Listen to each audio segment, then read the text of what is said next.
galera do FEADcast, mais um dia a gente começando mais um episódio. Estou aqui hoje com a ilustre presença do professor Rui, já esteve com a gente em um episódio passado, a gente trocou uma ideia sobre os moveres do Espírito Santo e hoje está aqui de novo, convidado, é nosso professor também de teologia aqui da igreja. Também estou com o Jean, que sempre participa com a gente, o pastor Matheus, que também já é da casa. Amém. E a gente está aqui junto para trocar uma ideia com vocês. E hoje a gente quer falar um pouco sobre a história da igreja. A igreja desde quando se iniciou, porque muitas vezes a gente entende que as pessoas não entendem de como se iniciou a igreja, depois de Jesus, como iniciou o ministério, até os dias de hoje. A gente só entende a igreja como, eu conheci a minha família, minha avó talvez ia, e a gente vai para a igreja e nunca se interessou pela história. E a gente está aqui hoje para trocar esse papo. Eu queria passar a fala para vocês, quiserem falar alguma coisa antes da gente apresentar o pastor Rui. Primeiramente, boa noite, né? E mais uma honra participar novamente do FEADcast. E é um assunto muito interessante que, por muito tempo, às vezes a gente, como o Léo falou, né, professor, que a gente para continuar a seguir, mas a gente nunca parou para entender qual que é o passado da igreja, como iniciou, da onde veio. Isso é muito importante, eu acho que vai agregar bastante aí, principalmente para os membros da igreja, para o pessoal que nos acompanha. Amém. É isso aí. Jean, quer falar alguma coisa? Bora lá, mais um episódio que é um tema que eu gosto muito e quando eu paro para estudar esse tema, minha fé, acho que, nossa, quando eu olho para trás, vejo os avivamentos, vejo como que surgiu, os heróis da fé, desde os avivalistas até a galera que, até hoje, né, na igreja moderna, tipo assim, eu fico muito empolgado e quero ouvir muito do professor Rui, que eu não tô conhecendo hoje, mas todo mundo fala só bem, o pastor tem como referência, então, bora lá. Então, beleza, eu quero passar a palavra para o pastor Rui. Quiser se apresentar, já é da casa, mas fica à vontade. Palavra do Senhor para se apresentar aí. Bom, meu nome é Rui Caetano. Eu sou professor aqui nas terças-feiras no curso médio em teologia. Minha formação é de bacharel em teologia pela Faculdade Teológica Batista de São Paulo e pós-graduado em teologia e aconselhamento. Também tenho uma formação de história. Eu não vou ficar falando de todas as minhas formações, senão vai parecer que eu sou um pouco pedante. Então eu prefiro... vai parecer que eu estou me exaltando, então eu vou parar por aqui. 8 faculdades. Da última vez que o senhor esteve aqui, teve até uma amiga minha que falou assim, o meu sonho é ter o currículo igual do pastor Rui. É referência para bastante gente. Amém. Então, é um prazer estar aqui. Obrigado, Leonardo. Obrigado, pastor Matheus. Esqueci o seu nome. Jean também, muito obrigado. E eu espero, de alguma forma, contribuir com as perguntas que vão ser feitas. Beleza, é isso aí. Então, para a gente já dar início a esse papo, eu gostaria de saber do senhor, foi que a gente estava aqui trocando uma ideia sobre como iniciou a igreja, como a gente pode, assim, entender, falar assim, foi desse momento que começou a igreja, a partir de Atos, depois da morte de Jesus, como a gente pode falar assim, aqui iniciou a trajetória da igreja até os dias de hoje. Tá. Segundo a maioria das teologias sistemáticas, a história da igreja, na verdade, a fundação da igreja, ela acontece ali na descida do Espírito Santo, no dia de Pentecostes. A maioria das teologias sistemáticas vão dizer isso, né? Quando o povo está ali reunido, 120 pessoas, orando, cumprindo aquela promessa de Jesus, ficai, porém, na cidade de Jerusalém, até que do alto sejais revestido de poder. E de repente vem do céu um som como de um vento veemente e impetuoso, enche toda a casa, eles são cheios do Espírito Santo. Então ali, de forma geral, a maioria dos autores vão dizer que é a fundação da igreja. É importante entender que a igreja, de princípio, ela é vista como uma seita. A igreja, ela é vista como uma seita, por quê? As pessoas têm uma visão errada de seita. Para as pessoas, de forma geral, o espiritismo é uma seita, o budismo é uma seita, o islamismo é uma seita, mas, na verdade, isso não é seita, isso é religião. Seita é um movimento menor, que sai de dentro de um movimento maior, cujas ideias ou as doutrinas contrariam aquilo que o grupo maior segue. Então, por exemplo, o cristianismo ele surge por um grupo de pessoas que sai de dentro do judaísmo. Por isso que Lucas, no livro de Atos, vai se referir ao cristianismo como uma seita. Ele vai usar muito essa expressão, a seita dos cristãos. Ele usa essa expressão, ela se repete muito em Atos, a seita chamada cristão. Por quê? Porque é um movimento que sai de dentro do judaísmo e que não seguia alguns preceitos que eram considerados fundamentais para os judeus, como, por exemplo, a guarda do sábado, como, por exemplo, você vai observar no capítulo 15 de Atos que Pedro, quando Paulo volta da viagem missionária, Pedro, ele então, numa reunião onde eles estão querendo ouvir todos os relatos de Paulo, do que ele viveu nessa primeira viagem missionária, após os relatos de Paulo, Pedro diz assim, olha, não é bom que nós venhamos proibir os nossos irmãos, ou melhor, não é bom que nós cobremos os nossos irmãos que eles cumpram um jugo que nem nós e nem nossos pais puderam suportar. O que o Pedro está dizendo ali? Não é legal a gente cobrar da igreja, desses irmãos gentios que estão se convertendo, que eles cumpram a lei, um jugo que nem nós e nem nossos pais puderam suportar. Vamos escrever-lhes apenas que se abstenham da prostituição, da carne sufocada, do sangue. Então, o que Pedro está deixando claro ali? A gente vai colocar um fardo da lei em cima do povo. Então, os cristãos, de forma geral, eles eram considerados uma seita. Para o Império Romano, não. O Império Romano era mais um braço do judaísmo. Como assim mais um braço do judaísmo? Dentro do judaísmo havia os fariseus, os saduceus, os essênios, os sicários, havia os zelotes. Então havia vários grupos dentro do judaísmo. E para o Império, os cristãos eram mais um. Nenhuma religião tinha autorização para funcionar no Estado romano sem autorização do imperador. E os judeus, eles tinham essa autorização. Então, de início, os romanos veem o cristianismo como um braço, não entende que é uma religião independente. E os próprios, vamos dizer assim, os cristãos, eles entendiam que os judeus viam eles assim. Por isso que Lucas, no livro de Atos, o autor do livro, Lucas, sendo cristão, diz a seita chamada cristão. Ele usa essa expressão. Então, veja, quando o cristianismo surge, ele surge com essa cara, né? Outra coisa que é importante entender é que o cristianismo, quando ele surge, ele não é bem visto. Qual era a visão que as pessoas tinham do cristianismo? O cristianismo era uma religião de pessoas canibais. Por que ele era visto assim? Porque os cristãos se reuniam sempre aos domingos, de porta fechada, para poder participar da ceia. E não se sabia, ninguém tinha conhecimento do que acontecia dentro desses ambientes. Quem estava fora. E o que se sabia era o seguinte, eles se reúnem para participar do corpo e do sangue de Jesus. Então, quem estava do lado de fora entendia lá, eles matam pessoas, eles comem pessoas. Percebe? Também os cristãos, eles eram acusados de incesto. Por quê? Eles, marido e mulher, se chamava de irmão. Entendi. Entende? Então, quem estava do lado de fora não entendia.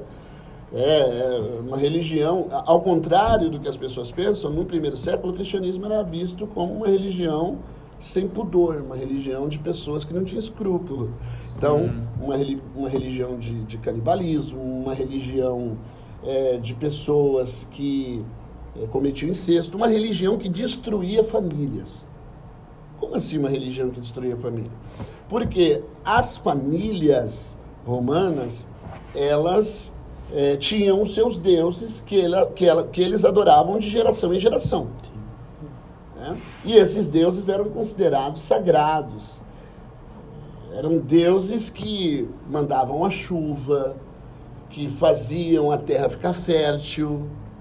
Eram deuses que impediam a peste de chegar. eram deuses que impediam a seca. E nessa época, a visão que as pessoas tinham dos deuses é a seguinte: se eles ficarem furiosos conosco, eles vão mandar a peste, a seca, e a gente vai sofrer consequências terríveis. Pois bem, então essas famílias tradicionais, romanas, que já tinham seus deuses, quando o indivíduo que era dessa família se convertia, ele não queria mais adorar os deuses da família. Então, o que a família pensava? Não, pelo amor de Deus, não faz isso, cara, a gente vai pagar um preço, a gente vai ser punido por causa de você. Então, esse indivíduo, ele era deserdado. Esse indivíduo, ele era excluído e, às vezes, até entregue para as autoridades. Então, No início era algo bem recluso, bem... Sim, a coisa não era legal. Fora que esse indivíduo que era cristão, ele não adorava o imperador, e o imperador era visto como um deus. E aí você vai ver vários textos bíblicos, em Pedro, em Romanos, em outros lugares, dizendo que nós temos que honrar. A quem honra, honra. Você vai ver isso em Pedro, vai ver em Romanos, vai ver um monte de texto. E os cristãos, então, começaram com a seguinte conversa: nós glorificamos a Deus, mas honramos o rei. Sim. Nós respeitamos o Senhor, mas glória nós só damos a Deus, nós só adoramos a Deus. E isso era absurdo, você não considerar o imperador como um Deus. Então, veja que era uma religião que era vista como uma religião que destruía a família, que levava as pessoas a serem anarquistas, porque não se submetia mais ao rei como a maior autoridade do mundo. Não, acima de você existe um Deus e é a Ele que eu temo, é a Ele que eu respeito, eu vou com você só até aqui. Percebe? Isso era absurdo para qualquer Isso imperador. era no período dos apóstolos. E isso tudo no período dos apóstolos. Que é Atos. Isso tudo no período dos apóstolos, que é ali no livro de Atos. Mas aí o que acontece? Quando chega no ano 67, depois de Cristo, surge um personagem na história chamado Nero, e esse camarada, segundo boa parte dos escritores, dos historiadores, ele tinha problemas psicológicos. Inclusive, o apóstolo Paulo, ele é morto sob o domínio de Nero, quando Nero está no poder. E o que o Nero faz? Ele sobe numa torre, ou melhor, ele bota fogo na cidade de Roma, que tinha cerca de 14 bairros. E aí, Ele sobe na torre e fica tocando harpa e vendo a cidade pegar fogo. nossa. Ele manda, inclusive, os guardas botarem fogo na cidade. O incêndio dura uma semana. Um monte de pessoas morreram, queimadas e sufocadas com a fumaça. Desses 14 bairros, de 3 a 4 era de cristãos. E justamente esses bairros quase não sofrem. É como se tivesse atribuído que ele estava Aí o do que lado acontece? Sabendo que as pessoas não gostavam de cristão, que eles eram mal vistos, e ele percebendo que a conduta dele estava sendo condenada, que o povo estava furioso, porque o povão mesmo não sabia, mas a elite de Roma, porque os guardas é que obedeceram ordens para botar fogo na cidade. Então esses guardas vai conversando, vai falando, a conversa vai se espalhando. Então o que ele faz? Ele diz o seguinte: ó, o incêndio, a culpa do incêndio na nossa amada cidade é dos cristãos.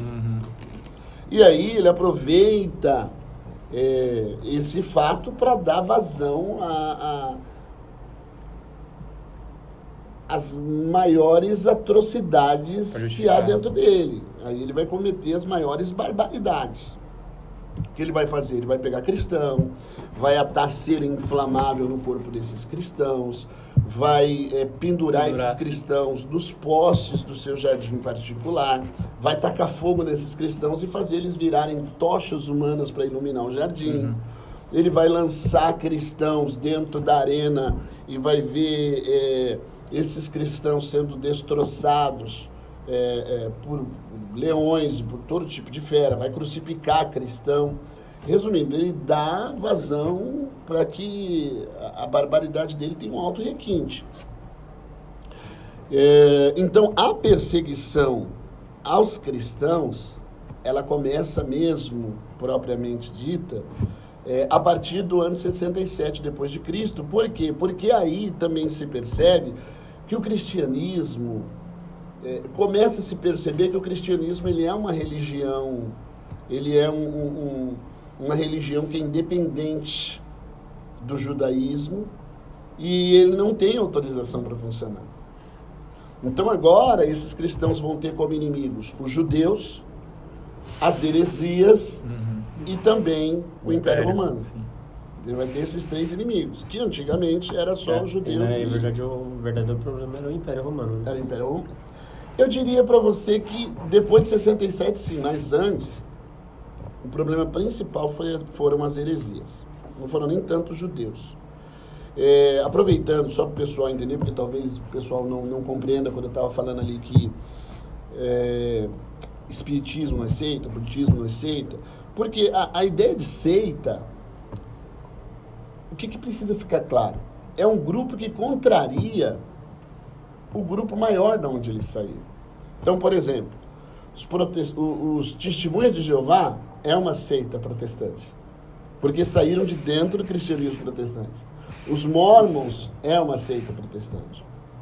Nós, protestantes, somos uma seita do catolicismo, porque nós saímos de dentro do catolicismo. Entende? Então, por exemplo, o espiritismo não saiu de dentro do cristianismo. Ele é uma religião independente. Sim. Não entendi legal. Então, braços que saem de uma religião já estabelecida são consideradas seitas. Os preceitos, as ideias contrariam o que é fundamental. Por exemplo, para nós podemos ser de igrejas diferentes. Um é da Deus e Amor, outro é da Assembleia de Deus, outro é, sei lá, da Batista, Brasil para Cristo. Apesar de nós sermos de igrejas diferentes, a gente tem o mesmo fundamento. A gente crê na Trindade. A gente crê em salvação e condenação. É diferente do testemunho de Jeová. Você está entendendo? Então, isso para nós é fundamental. São os pilares sobre o qual o cristianismo está alicerçado. Então, a seita não. Então, por exemplo, dentro do espiritismo tem suas seitas. Entendi. A Umbanda é considerada uma seita dentro do espiritismo. Dentro do budismo tem seitas. E dentro do islamismo tem seitas. São religiões diferentes. Entendi. Então, nesse sentido, o cristianismo era uma seita do judaísmo quando ele surgiu. Por isso ele era perseguido pelo judaísmo e também as heresias que surgiam dentro da igreja, né? Porque muitos não conseguiam entender essa ideia de que Jesus era Deus e como é que Deus vai ser crucificado. Sim. Então, para eles é o seguinte, quem foi crucificado não foi Deus. Quem foi crucificado foi Jesus. Jesus é um, Deus é outro. E eles consideravam Jesus como uma espécie de anjo, um ser inferior, né? Então, por isso que João vai dizer, todo aquele que não confessa que Jesus Cristo veio ao mundo em carne, não é de Deus. Porque, de forma geral, as pessoas entendiam o quê? Deus não veio ao mundo em carne. Primeiro que a carne ela é pecaminosa, a carne é má, então não tem como. Não fazia sentido, né? Deus não veio ao mundo em carne. Aquele que você viu lá na cruz, que era carne, aquele era Jesus. Jesus era um e Cristo era outro. Percebe? E falar isso era invalidar o sacrifício de Jesus. Sim. Ele tinha que ser Deus, porque só Deus pode salvar.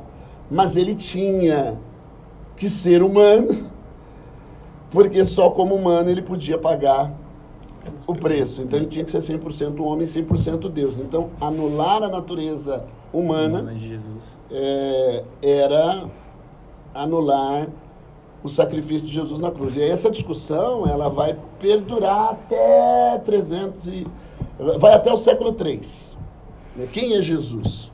Qual é a formação de Jesus? Então vai ter muitos concílios que vão discutir isso. E isso vai fazer surgir várias heresias dentro da igreja. Então os judeus, as heresias, o Império Romano. De princípio, também outra coisa que é fundamental é que dentro do cristianismo não havia muita gente culta, não havia muita gente estudada. A maioria das pessoas eram formadas, o perfil das pessoas eram de pessoas pobres. Tanto que quando Jesus ele vem mesmo, as pessoas que lhe iam mesmo eram as pessoas, os pecadores excluídos, os que... Pensa o seguinte, o livro de Atos, capítulo de número 2. A Bíblia vai dizer que eles viviam em koinonia, comunhão absoluta. Sim. Que nada do que eles tinham, eles diziam que eram deles. Eles viviam no partir do pão. Primeiro que nessa época, o tempo de vida das pessoas era, em média, cerca de 45 anos. Caramba. 45 anos. Na verdade, as pessoas duravam 30, 35, 45 era... Por isso, João é um fenômeno. Porque, segundo os historiadores, João vai morrer com cerca de 95, alguns vão colocar 99 Cara, mas anos de idade. 45 anos é muito pouco, mas... Então, esse era o perfil, porque o saneamento básico era precário, as doenças eram inúmeras, o imposto era altíssimo, médicos, as pessoas não tinham condição, então elas procuravam lugares de crendice, como Então tanque de Jesus ele viveu Betesda. até muito tempo, Jesus viveu, então Sim, na 33 época... anos, né? Então as pessoas, elas procuravam lugares de crendice. Aí o que acontece? Aí surge uma comunidade de cristãos cumprindo o que está lá em Mateus capítulo de número 10. Curai os enfermos, limpai os leprosos, ressuscitai os mortos, de graça recebei, de graça dai. Então surge uma comunidade de crentes que está cuidando, que está limpando o mais leproso, tempo, né? que está limpando o leproso, sabe? Que está dividindo o pão. A Bíblia diz que eles vendiam as suas propriedades e colocavam dinheiro nos pés dos apóstolos. Nada do que eles diziam é meu, eles dividiam. A Bíblia diz que não havia necessidade entre eles. Então o cara tinha 3, 4 casas, isso quando tinha, né? Porque de início a maioria era de pobre. Mas esse cara que era rico, que entrou na comunidade, ele vendia, colocava no pé dos apóstolos e isso era dividido na comunidade. Percebe? Pô, eu tenho aqui 10 pares de sapato. Dá para viver com 3. Então, não havia necessitado entre eles. E a Bíblia vai dizer o quê? O Senhor acrescentava todos os dias aqueles que haviam de ser salvos. Quem estava fora dizia, eu quero entrar. Eu quero fazer parte. Porque ali eles cuidavam, havia milagre, percebe? Então, esse cristianismo era feito de pessoas pobres. Mas, com o passar do tempo, vai entrando advogado, vai entrando filósofo. E a maioria dos filósofos eram advogados. Né? Porque ao estudar filosofia, você tem que estudar lógica, você tem que estudar oratória. E, de início, o orador, o filósofo, muitos deles eram contratados até para defender as pessoas diante de tribunais. Tinha muito dinheiro, né? Exato, tinha que ter muito dinheiro. E aí, o que acontece? Essas pessoas que vão se convertendo, que vão aderir no cristianismo, elas agora vão, de alguma forma, construir doutrinas para combater essas heresias. E vão, inclusive, começar a defender cristãos diante dos tribunais, diante dos imperadores. Mas isso é com o tempo. Não foi da noite para o dia. A primeira geração que há é a geração dos apóstolos, depois vem os pais apostólicos, que é essa geração que teve contato com os apóstolos, por exemplo, Policarpo, discípulo de João, pai apostólico. E depois dessa segunda geração vem uma terceira, que já são os pais da igreja. Professor, deixa eu só fazer uma pergunta no meio dessa explicação toda. Esse negócio de períodos da igreja, que eu já ouvi algumas pessoas falarem sobre o primeiro período, o segundo, e assim vai até, eu acho que é sétimo, oitavo, não sei qual que é os períodos que tem. O que isso tem a ver? Como é que entra nessa situação toda? Refaz para mim poder entender direito. Quero ver se é isso mesmo que eu entendi. Na verdade, eu também não sei muito bem explicar, mas uma vez eu vi um rapaz ele falando sobre os períodos da igreja. Então, por exemplo, o período inicial tinha um nome, aí até tal ano aí mudava o período. Tipo a linha do tempo. Tipo a linha do tempo, aí nós estávamos chegando no final. Nós estávamos chegando no final. Eu acho que devia estar falando de quando começa a Idade Média. Isso, é bem isso mesmo. Isso, você sabe dizer... Sei. Tipo, igreja primitiva, isso aí. A igreja primitiva é a igreja do primeiro século. Pós Atos 2, no caso. Vamos fazer uma correção. As pessoas pensam que é só o primeiro século. De forma geral, falam que é o primeiro século, mas não. A igreja primitiva, ela vai até o quarto século. Até o quarto. A partir do quarto século começa a Idade Média, que é chamada de Baixa Idade Média. A partir do quarto século. Mas o que acontece no primeiro, segundo e terceiro século é considerado igreja primitiva. De forma básica e de forma muito rasa, as pessoas dizem que é só o primeiro século, mas não é. Se você for estudar de forma acadêmica, é até o terceiro, por quê? Porque até o terceiro é criado os fundamentos que a gente utiliza até os dias de hoje. Por isso, primeiro, primitivo. Então, por exemplo, as pessoas pensam que no tempo de Jesus ou no tempo dos discípulos existia a doutrina da Trindade. Não existia. A doutrina da Trindade só vai surgir a partir do segundo século. Caramba. Tá entendendo? Eles vão estabelecendo as ideias. Como eu falei para você, até o quarto século ainda está numa discussão. Quem é Jesus? Como o senhor tinha falado. Então, assim, Jesus é inferior ao Pai. É assim que as pessoas pensavam. Até o quarto século ainda se pensava assim, né? Que era chamado de arianismo. Um dos maiores defensores dessa ideia era Ário. Mas o indivíduo chamado Atanásio, segundo os historiadores, diz o seguinte: era para o mundo inteiro se tornar ariano, mas que inclusive Constantino, ele também acreditava no arianismo, que Jesus era inferior ao Pai. Porque se ele foi gerado por Deus, existia um tempo que ele não existia, que ele é inferior a Deus, mas aí um indivíduo no concílio, um indivíduo chamado Atanásio, que era diácono, esse cara com argumento, ele destrói tudo. Ele fala o seguinte: bom, se Jesus não é Deus, nós estamos tudo lascados, porque só Deus pode salvar. Então, o sacrifício dele na cruz não adianta. Não adianta nada. Outra coisa, se Jesus não é Deus, então todos nós somos idólatras, porque nós estamos adorando uma criatura. Então, com esses argumentos, ele começou a quebrar tudo. Não, ele é Deus de Deus.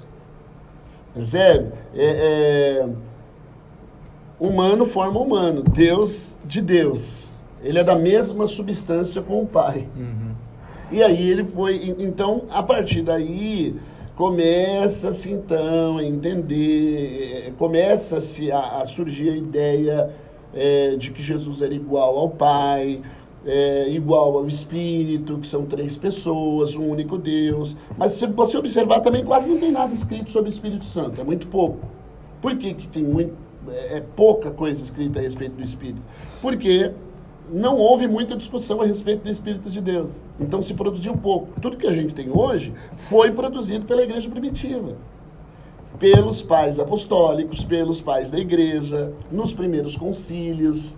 Que é a primeira fase da igreja. Por isso é chamado de igreja primitiva. Entendeu? Porque eles colocam as bases nos quais nós, enquanto igreja, nos baseamos até os dias de hoje. Então, a partir do século IV, que é depois de 300, aí começa a Idade Média. Mas, no ano 67, começa a perseguição, né, com Nero. Muitos cristãos são mortos. Existe 10 perseguições que acontecem. Os cristãos, assim, são destroçados. Existe dado vazão a todo tipo de crueldade. Tem cristão que é colocado dentro de bolsa, cheio de serpente, escorpião, e é lançado no mar. Pessoas que são esticadas até os ossos se soltarem. As atrocidades, e colocam pessoas dentro do anfiteatro e dão banho de água fervendo. Por exemplo, tentaram fazer com João, que é dito, né, na verdade, na história. Segundo a história, lançaram ele dentro de um tacho de óleo fervendo. A maioria dos apóstolos morreram, acho que nessa mesma pegada, e foi mais ou menos nessa época, né? A maioria, segundo os historiadores, eles morrem no primeiro século. Morrem no primeiro século. E o João, ele é o último a morrer, e os historiadores... Mas então eles morrem no primeiro século, ainda não tinha perseguição? Tinha, mas ela, como eu disse, de primeira instância, judeus e heresias. A partir de 60, por exemplo, Paulo, ele é considerado apóstolo. Enxertado, o último, mas é apóstolo. E ele morre sob o domínio de Nero, decapitado. Sim. Entende? Então, eles vão morrer todos no primeiro século. Inclusive o João, que morre de morte natural. Mas, como eu estava te falando, ou dizendo a vocês, essa perseguição, ela desencadeia ali no ano 67 e muitos imperadores dão vazão a todo tipo de atrocidade. Por exemplo, conta-se que uma mulher em alto, o John Fox, que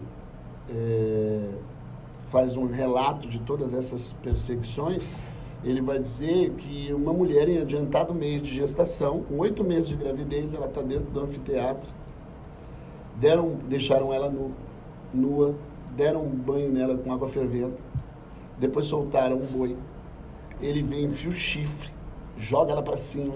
Então, assim, é todo tipo de atrocidade que vocês imaginarem. Percebe? Para que as pessoas realmente não adorem a Deus ou não sigam, né? Porque, de forma geral, as pessoas entendiam que o cristianismo ele ia rachar com o império. Por quê? Porque as pessoas iam se converter, iam deixar de adorar os deuses e os deuses iam punir. Sim. O império era forte por causa dos deuses. Na verdade, os imperadores que não perseguiam a igreja primitiva eram imperadores que eles não eram bons políticos. Os melhores imperadores, os melhores que Roma teve, eram aqueles que perseguiam os cristãos. Porque aqueles que só estavam preocupados com dinheiro, era mais ou menos assim, estava preocupado com religião, preocupado em ter money, preocupado em ter herança. Agora, aqueles que queriam fazer tudo direitinho, como, por exemplo, Marcos Aurélio, que era um cara muito estudado, um camarada que foi um ótimo imperador em Roma, ele resolve erradicar com o cristianismo. Ele dá vazão para acabar com tudo. Entende? E essa perseguição, ela vai até o século III, até chegar em Constantino. Quando chega em Constantino... Ele tem aquele sonho, não é? Na verdade, ele teve uma visão. Ele teve uma visão. Quando chega em Constantino, ele está em uma batalha, ele está indo enfrentar. Na verdade, o que acontece? Na época de Constantino foi criada uma tetrarquia. O que é uma tetrarquia? O império ele foi se esfacelando, foi tendo muitos focos, muitas rebeliões, e aí, para facilitar o domínio do império, 4 imperadores começaram a dominar o Império Romano, mas tinha um que sobressaía, que era o Constantino. Só que um desses imperadores, o que estava em Roma, ele resolve se rebeliar, eu vou tomar posse de tudo, e ele resolve, inclusive, marchar contra Constantino. E tinha tudo para que o Constantino perdesse. Mas ele sabia que o cristianismo estava crescendo demais. E aí ele, segundo o relato de historiadores, ele diz que ele, olhando para o sol, ele teve uma visão onde ele viu a letra Ki, a letra grega Ki, a letra Rho, e ele disse que a voz dizia para colocar essas 2 letras nos escudos. Então, aquela luta que era uma luta imperial, agora deixou de ser uma luta imperial. Por que deixou de ser uma luta imperial? Porque agora é uma luta religiosa. Uma cruzada? É mais ou menos assim, se eu for, vê se você entende, se eu tiver ido para a guerra porque me convocaram, eu estou indo, mas eu posso ir com medo. Eu estou indo, mas eu estou indo porque me ordenaram. Agora, quando é para defender a minha honra, o meu Deus, aí o pessoal agora é sangue nos olhos. Entendeu? Então, alguns historiadores vão falar assim que ele teve essa sacada. Genial. Ele fala que ele teve uma visão. Então, alguns dizem que foi uma real visão, porque depois eu fui ver que, na verdade, ele nem era convertido, né? Não era. Cristianismo. Não era. Talvez foi até um jogo mesmo para... Exato. Alguns historiadores vão dizer o seguinte, ele jogou, ele viu que o cristianismo estava crescendo, boa parte dos soldados eram cristãos. Vou usar a meu favor. E aí ele primeiro falou, cara, eu vou mexer com a fé desse pessoal. Porque o pessoal, se você pegar 10 pessoas cheias de fé, 10 pessoas empolgadas, ela faz mais do que 50.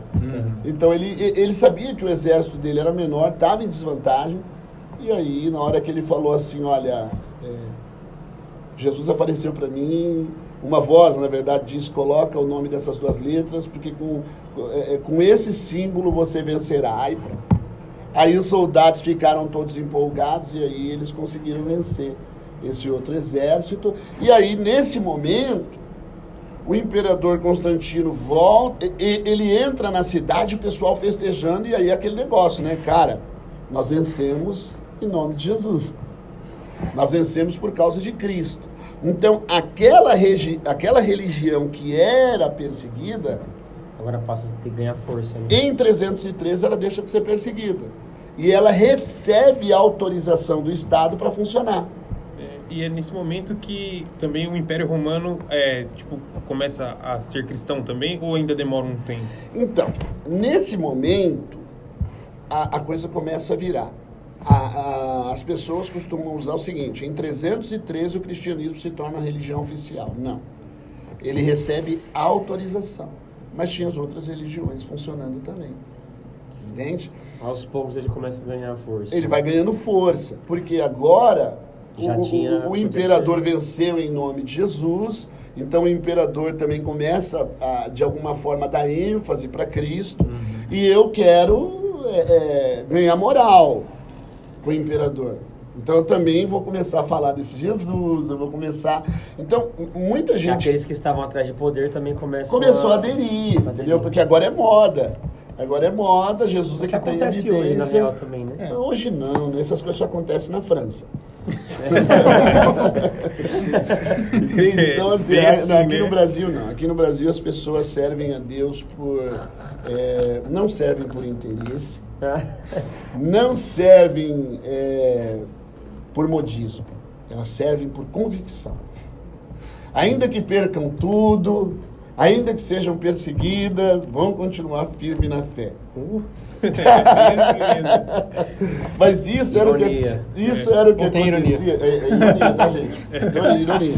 Então, isso era o que acontecia na igreja primitiva antes do cristianismo se tornar uma religião autorizada. Porque as pessoas, muitas dessas pessoas, elas iam para cavernas, elas iam para grutas, elas ficavam dentro de cavernas 6 meses, 1 ano, escondidas. Os cristãos chegaram a criar um sistema de dutos em algumas montanhas para eles poderem respirar, e eles ficavam o ano inteiro, cara, escondido. Nossa, era bem pesado, hein? O ano inteiro escondido. Eles criavam dutos, sistema para o ar chegar até eles, porque as pessoas perdiam casa, as pessoas perdiam família, as pessoas perdiam cargo, perdiam tudo, mas queriam servir a Deus. Hoje é diferente. Tem tudo, não quer servir a Deus. Não quer servir. Ficou glamorizado, né, o evangelho. Exato, o pessoal só quer... exato. Não, hoje é bonito, na verdade, né? Legal. É moda, cara. É moda colocar moda. frase na Bíblia, né? Então, até eu chegar lá na mídia e falar, gente... Seja forte e corajoso. Então, por exemplo, se eu colocar lá no meu carro uma frase, não é clichê, né? Não é. Se eu colocar lá uma frase no meu carro, ou se eu aparecer, por exemplo, hoje lá na televisão, como político, falando que eu sou evangélico. Hoje entendeu? tá moda aí. É moda, cara, é moda. E aí o que acontece?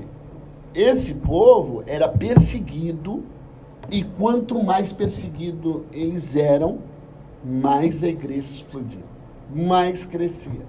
Percebe? Mas quando chega em 313, acabou a perseguição. Aí um monte de gente começa a entrar dentro do cristianismo, não é mais aquele cristianismo de convicção, agora é meio que modismo. E aí aqueles que queriam viver uma vida de integridade, eles começam a ir para o deserto, eles começam a se afastar da cidade. Isso, inclusive, coopera para o surgimento dos monges. Porque nós queremos servir a Deus, mas sem se contaminar com os costumes dos povos. Entende? Agora, quando que o cristianismo ele se torna religião oficial? Religião oficial ele se torna em 380. 380, aí se torna religião oficial com o imperador Teodósio. E aí, quando se torna religião oficial, agora ninguém mais, nenhuma outra religião pode funcionar, só o cristianismo. Nesse momento... O imperador Teodósio, ele foi alguém que, como pode dizer, mas que ele gostava do cristianismo em si. Sim, a essas alturas aí, já existiam os bispos. O cristianismo ele já está se tornando algo político. Por quê? A partir de Constantino, quando o cristianismo ganha força, o bispo ele é meio que um político, porque ele é um representante de Deus, porque o bispo ele cuida de uma determinada região, é responsável por alguns líderes, ele é um superintendente, e inclusive o imperador o consulta, conversa com ele. É considerado o clero, né, daquela época. Ele é elite do clero. Sim. Então veja que o cristianismo agora começa a ser um assunto de poder. Eu ser um bispo, pô, não é uma coisa para qualquer um. E é por isso que então surgiu o monasticismo, que é os monges, né, se saírem. Sim, quando eles saem... Começam a ver que o cristianismo agora tá corrompido, eles começam a... Eles vão para os lugares ermos, lugares desertos. Só que, pelo que eu sei da história, eles também começam a se corromper. Sim, na Idade Média, que aí vai ver relatos de todo tipo de coisa errada. A história da igreja ela vai se modificando e ela vai se... Ela vai se modificando, mas ao mesmo tempo ela é cíclica. Ela vai se modificando, mas vai se repetindo. Vai pegando uma nova roupagem. E você vai ver as pessoas, elas vão, pelo menos eu, quando eu estudei sobre isso mesmo, os monges se corrompem, aí vê as pessoas que querem voltar às raízes do cristianismo. Se você observar hoje, tem gente querendo fazer uma reforma dentro da reforma. Porque acha que o evangelho está banalizado. A sua fala de falar assim que não é diferente hoje, que as pessoas não servem a Deus, ela denota o quê? Que você não está feliz. Que você acha que as coisas têm que ser levadas a sério, precisa ter uma reforma. Tem muita gente hoje achando que tem que ter uma reforma. Nada mudou. Entende? As coisas só se repetem com uma nova roupagem. Então, quando em 380 o cristianismo se torna religião oficial, a perseguida agora passa a ser a perseguidora. Porque agora a igreja que era perseguida começa a perseguir as outras religiões. Que é quando ela entra no poder mesmo, que é a Idade Média. Entrou no poder. Agora é o seguinte, judeu não tem vez, ninguém tem vez, agora é só nós. Agora é a gente que manda. E aí vão começar, inclusive, vão começar a ser criados os tribunais de inquisição. Foi aí que começa a igreja apostólica romana, não o catolicismo em si, Catolicismo em si. Literalmente o catolicismo nessa época. Começa a partir, depois do século III, na verdade no século IV, começa o catolicismo. Quando a igreja estava no poder. Porque a palavra católico quer dizer igreja universal, quer dizer universal. Né? Então, quando a igreja ela se torna religião oficial do Estado... Então, a partir do momento que se oficializou a religião... É a igreja universal, é a igreja instituída, é a igreja que deve imperar. Acabou, não tem outra. É sério? E aí todo mundo é forçado a ser cristão. Só que você não pode forçar alguém, eu vou dar um exemplo, você torce para que time? Corinthians. Tá. Quem aqui, quem aqui é São Paulino de vocês dois? Eu tenho aqui um amigo, que esse aqui é São Paulino. Eu sei que São Paulino, cara, ele detesta corintiano. Assim como o corintiano, às vezes, não vai com palmeirense e palmeirense corintiano. Mas a questão, imagina, você falar para um São Paulino, cara, vira corintiano. Não, ou para um palmeirense. É absurdo. Você entendeu? Então você está querendo fazer um cara que tem um Deus se tornar cristão. Você não mexe, você não pode forçar a fé das pessoas. Não tem como, né? Não tem como. Então essas pessoas, elas entram para o cristianismo, mas elas trazem com elas a sua fé, as suas crenças. Né? Começa um sincretismo. Percebe? Aquela religião pura não existe mais. Sim. Só que quem está na elite não aceita esse sincretismo. E aí começam os tribunais inquisitórios. Mas posso fazer uma pergunta para você? Dentro do catolicismo, dizem que antigamente eles usavam esse sincretismo para trazer mais pessoas. Por exemplo, você crê, sei lá, no Deus do Sol, então vou trazer isso aqui, a gente vai começar a adorar Deus e esse tal Deus seu aí, vamos juntar tudo para a gente ganhar mais membros, mais poderes. Se enquadra nisso? Não. Na verdade, não era assim que funcionava. Mas o povo que se convertia, eles faziam associações. Uhum. Então, por exemplo, agora nós vamos dar um salto, vamos lá para frente. Na época da escravidão aqui no Brasil, na época em que os escravos... Sim, é isso que eu tentei linkar, né? Imaginei, você estava falando disso. Na época em que os escravos estavam aqui no Brasil, eles tinham que adorar. É a mesma coisa. Era obrigado, mas eles imaginavam... Então, o que os acontece? deuses deles. Era ensinado para eles sobre os deuses do cristianismo. Então, o que se fazia?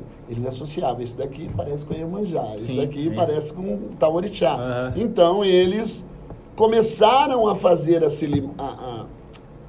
assimilação com os deuses católicos, e há relatos, inclusive, de que eles enterravam as imagens deles no chão e em cima colocavam os deuses católicos. Caramba. Então as pessoas achavam que eles estavam adorando o Deus católico, mas na verdade eles estavam adorando os orixás. Uhum.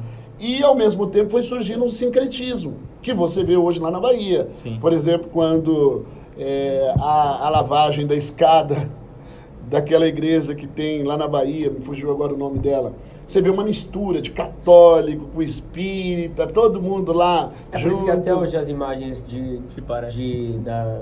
a maioria das pessoas religiões são parecidas. E a maioria das pessoas que são espíritas, elas não se identificam como espíritas. Você vai perguntar para ela o que você é? Eu sou católica. Verdade. São poucos que se identificam como espírita. Entende? Até porque tem o receio de ser visto com maus olhos por causa da discriminação. Entende? Então, aqui eu quero aproveitar até para fazer um adendo. Eu acho que hoje, o que muito cristão faz é o que a igreja que foi oficializada fazia com as outras religiões. É o que os cristãos hoje fazem com os espíritas. Como nós somos uma religião majoritária, mais forte, né? Mais forte, então, e como o que a gente prega é contrário ao que eles falam, então nós não podemos aceitar. Então hoje, de alguma forma, por isso que eu falei, é cíclico.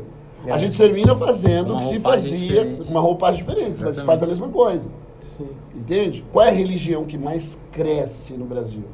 É o cristianismo evangélico. Hoje em dia o cristianismo ele tem dominado mesmo. Segundo a sociologia da religião, acreditava-se que até 2020 eles seriam mais de 60% dos brasileiros. Não aconteceu. Mas ainda hoje é a religião que mais cresce. Inclusive, aproveitando aqui, as pessoas falam, que religião você é? Eu sou católico. E você? Eu sou evangélico. Evangélico e católico é da mesma religião. São tradições diferentes. Mas os dois são cristãos. Candomblé e Umbanda é a mesma coisa, né? São tradições diferentes. Mas os dois são espíritas. Uhum. Entende? A diferença é que o catolicismo considera o protestantismo uma seita. Assim como nós consideramos Testemunho de Jeová, os mormons uma seita. Legal. Mas eles também são, quando é feito o censo, eles entram dentro dos evangélicos. Mas os protestantes é que os consideram como uma seita. Então, de alguma forma, a gente termina fazendo a mesma coisa que essa igreja que perseguiu fazia. Muito bem. Surgem, como eu disse, eu não sei qual é o horário aí, posso continuar falando? Legal. Então, surgem os tribunais de Inquisição, e aí, de novo, é dado vazão aos maiores requintes de crueldade, cara. Aí volta de novo... Só que agora do lado oposto. Do lado oposto. Os cristãos perseguindo. Então, exato. Na Idade Média, as pessoas que eram consideradas bruxas eram mortas também. Queimados, né? Você usou o termo certo. Considerado.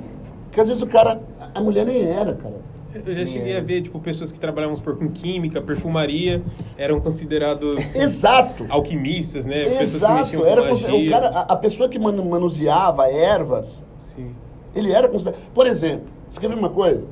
Lá no livro de Apocalipse, capítulo de número 21, verso 8, diz: ficarão de fora os feiticeiros, os que se prostituem e tal. Você sabe qual é o termo grego para feiticeiro no original? Não, como? Farmacol. Sabe o que era o farmacol? Era a pessoa que manuseava ervas. Que na igreja primitiva era visto como feiticeiro. Nossa. Por que ele era visto como feiticeiro? Porque você está manuseando ervas é porque você não acredita em milagre. Caramba, Nossa, era Caramba, bem radical. Extremista, Você né, tá velho? entendendo? Extremista é uma- Era isso já na igreja lá atrás, primitiva. Então lá na frente também não mudou. Nossa, se repetiu. Só se repetir. É cíclico. Então esse pessoal que manuseava ervas, esse pessoal que mexia com química, esse pessoal que era estudado e que não queria colocar Deus no centro das coisas ou que desassociava, eles não têm temor a Deus. Entende? Esse padre que ele não casava, é porque era padre, não casava. E eu tô usando o termo certo, porque teve uma época que muito padre casou. Esse padre que ele não tinha mulher, ele é um ser humano, ele tem desejos como qualquer outra pessoa. Sim. Então o que acontece? Ele está andando na rua, ele está na missa, ele se sentiu atraído por uma mulher, ela é bruxa. Era desse jeito. A culpa era dela, né? A culpa era dela. Então era levada diante de um tribunal de inquisição, deixava a mulher nua diante de todo mundo. E aí os caras ficavam procurando algum tipo de marca no corpo dela, alguma coisa para ver se achava. Às vezes achava uma pinta. Aqui! Entendeu? Aí colocava a mão, dava um beliscão. Entendeu? É aqui, ó, tá vendo? Isso aqui é a marca de que ela é bruxa e tal. E um monte de mulher foi morta. Entendeu? Às vezes ficavam presas debaixo das igrejas. E esses padres ou clero, pessoal que estava na elite da igreja, ia lá no porão, estrupava essas mulheres, engravidava essas mulheres e ficava se deitando com elas. E teve um monte de mulher que engravidou 1, 2, 3 vezes lá nos porões das igrejas e abortavam. Percebe? Então, Isso a assim, igreja fazia. igreja. Muito pesado isso, pra você ver como que... Igreja. Professor, eu tenho uma pergunta. Você agora é bem pessoal, na verdade pessoal a um certo ponto. A opinião do senhor, o senhor acha que a igreja pode voltar a ser perseguida novamente, mas eu digo atualmente, no período que nós estamos? Sim. E eu te digo por quê. Segundo, eu falei que tudo é cíclico, né? Segundo a sociologia da religião, isso é prova, você analisa também a história, toda religião hegemônica, ela tem a tendência a declinar. Como assim? Você falou difícil. Toda religião, ela vai crescendo,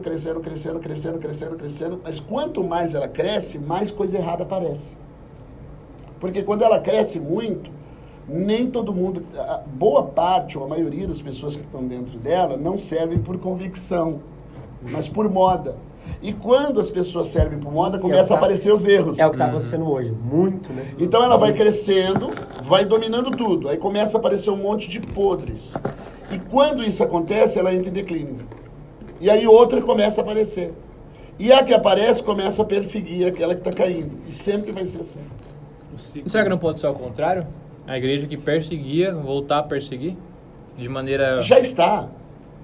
Ela já está fazendo isso. Por exemplo, eu não sei vocês, mas eu vejo direto de crente que... Cara, eu não sei vocês. Um monte de centro espírita sendo destruído lá no Rio de Janeiro. E as pessoas usando até linguagem evangélica. Vai, em nome de Jesus, vai destruindo aí esse altar agora. Vai destrói essa imagem aí, vai. Destrói esse capeta. Pode procurar aí que vocês vão ver na internet. Intolerância religiosa. Sim. Intolerância religiosa. Só que essas pessoas, elas usam um linguajar evangélico, elas usam uma identidade evangélica, né? E aí é onde se encontra a ausência do amor. É a ausência do amor, cara. E assim, estão fazendo isso em nome de Deus. Infelizmente. Entende? E assim, hoje há até uma brincadeira, né? Todo mundo hoje é evangélico, ao ponto de daqui uns dias tá amarrado. Vou usar uma linguagem evangélica aqui, tá amarrado, tá arrependido em nome de Jesus. Mas o Leonardo tá andando no meio da rua e o cara vai, o Leonardo acabou de sair do banco, do caixa eletrônico, alguém vai, perdeu. Ele, não, pelo amor de Deus, eu sou evangélico, também sou, vai, mas entra.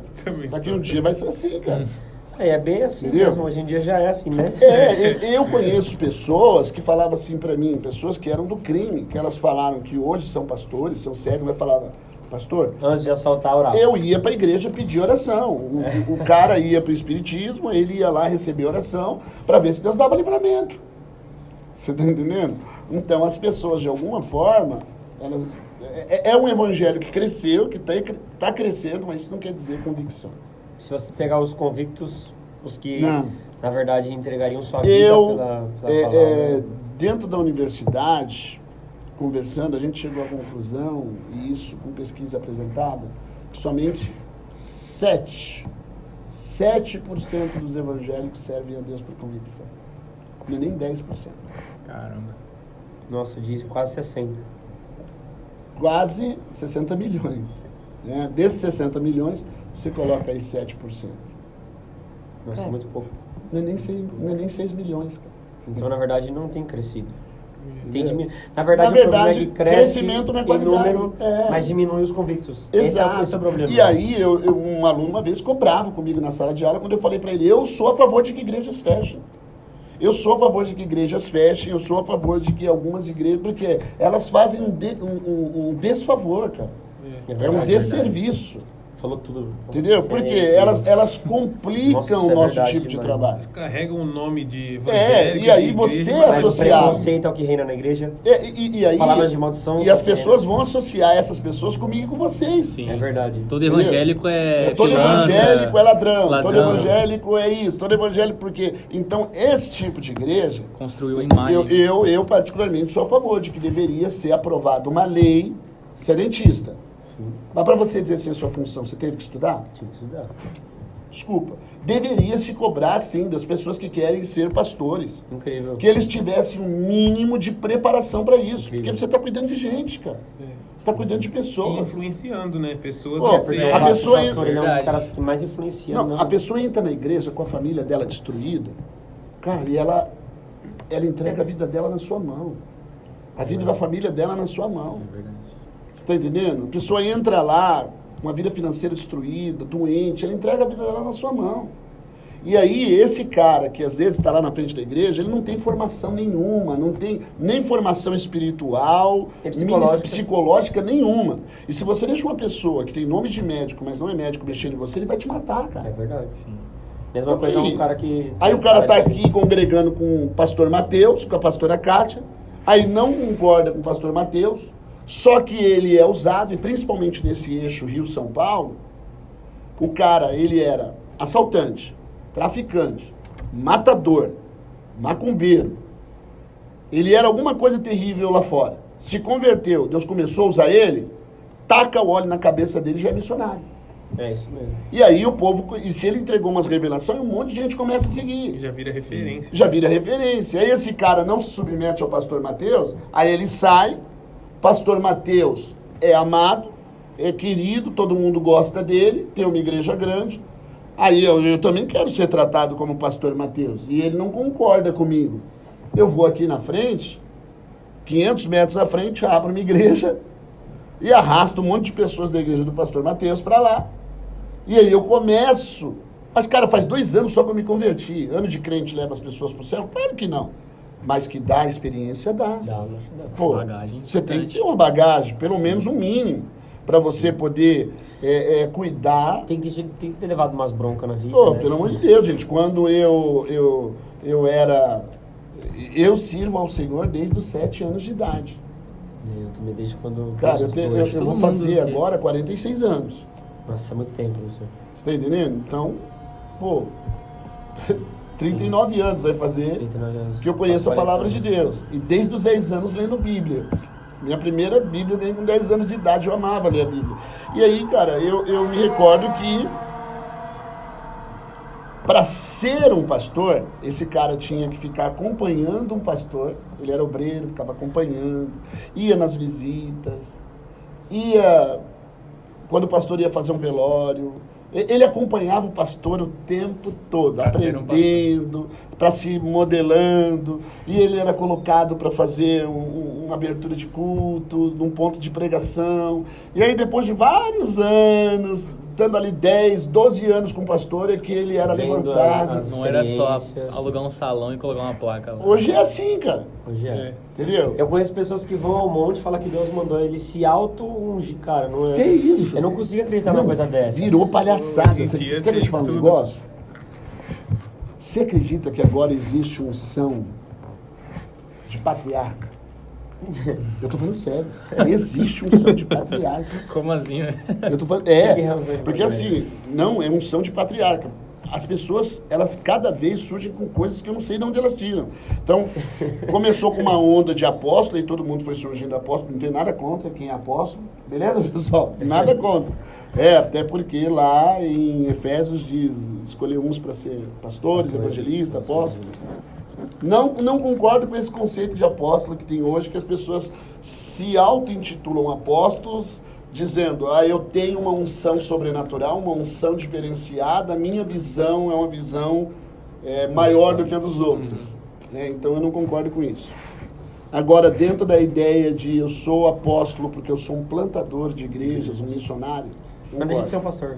mas não deixa de ser um pastor. É a mesma coisa. Exato, que está cuidando de gente. É. Agora, é tanto que algumas pessoas ficam bravas comigo. Você não tinha que ser apóstolo? Não, filho, tá tranquilo. Entendeu? Mas, cara, como surgiu aí começou a surgir um monte de apóstolos. Não pode. Eu sou pai apostólico. Ah, não é possível. Aí começou a surgir pais apostólicos. Meu Deus. Eu sou patriarca. Agora tem patriarca. Tem 2. Hoje em dia vai ter arcanjo também. Já tem. Ixi, olha lá. Eu tô falando pra você. Piorou agora a Entendeu? O cara é situação. ungido arcanjo. Então tem assim, Mas, por banalizou, exemplo, cara. coisa Banalizou. Procura na internet. É que nem Banalizou, Deus, cara. disse o cara. professor, É mano, banalizado. um desserviço que tá fazendo, mano. É um totalmente- desserviço, mano. Tudo que é aquilo que os pastores sérios, as igrejas sérias lutam pra construir, vem uns, mano, e Meu vem fazendo Deus, tudo é. ao contrário, né? Engenharia reversa, destruindo É um tudo. desserviço, cara. Psicologia reversa. E esse pessoal. Cara, eu tô assustado. Abismado, Mas né? sabe uma coisa que eu comecei a notar, ô, professor? Eu comecei a notar que tem igrejas que são apostólicas, que elas têm uma visão muito Deturpada. estranha, sabe? São com umas liturgias estranhas, uns negócios estranhos, umas religiosidades estranhas. Aí você não sabe se é judeu, se é cristão, Você não sabe, se é eles monge. misturam umas coisas. Nós pertencíamos a um grupo de igrejas onde tinha essas tradições judaicas e nós meio que fomos excluídos porque a gente não concordava. Né, Nós tá falando Nós vida fomos pessoal mesmo? excluídos. Hã? Nós, vida pessoal mesmo. Vida pessoal. Eu também não consigo concordar. Entendeu? Por quê? Porque, cara, Eu não acho tem que como tem você muita estudar a palavra de antibíblica, Deus, conhecer a antibíblica. verdade. E voltar a algo que já Não dá, vai não mais, dá, né? não dá. Pessoas que vivem baseadas no Velho Testamento. Mas é uma coisa é surreal, cara. É surreal. Que na verdade, às vezes eu fico até. Eu não gosto nem de comentar muito, porque é umas coisas que eu respeito, mas é umas coisas que já até tentaram por um tempo implantar isso em minha mente, mas eu falei, cara, aí tipo, por ser um pastor novo, né? Só que quando a gente começa a estudar, não tem condições, você começa a ver que você fala, cara, não tem nada a ver. O pessoal vive baseado no Velho Testamento, o pessoal vive baseado como se fosse. Eles pegam coisas do Velho Testamento e seguem à risca.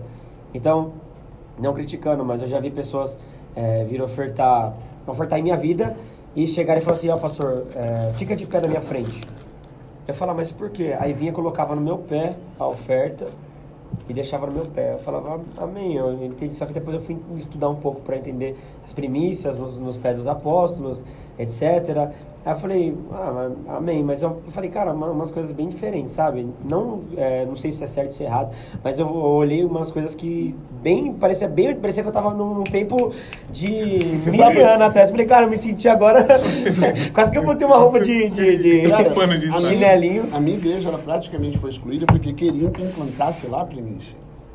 Então, é uma coisa Queriam que eu também. cobrasse de cada membro da minha igreja um dia de trabalho. Fora o dízimo. Isso é uma Então- coisa também que eu ia até perguntar pro senhor, o que o senhor acha sobre as primícias? Que foram uma coisa que também falaram pra mim, só que eu estudando um pouco, eu quebrei essa teoria e eu, pelo menos pela minha visão, não concordava muito, mas eu queria saber do senhor. Eu vou ser prático com você. eu digo para meus alunos sempre o seguinte: você tem que colocar Cristo em cima da passagem. Como colocar Cristo em cima da passagem? Vou dar um exemplo. Tem um texto que a gente cita muito, em Malaquias 3:10. Trazei todos os dízimos à casa do tesouro, depois fazei prova de mim, se eu não vos abrir a janela do céu. A gente já mudou aqui o rumo da minha... Esse texto... Última pergunta, prometo. Esse texto, ele passa a ideia do quê? Da lei. Por que a ideia da lei? Quando eu prego,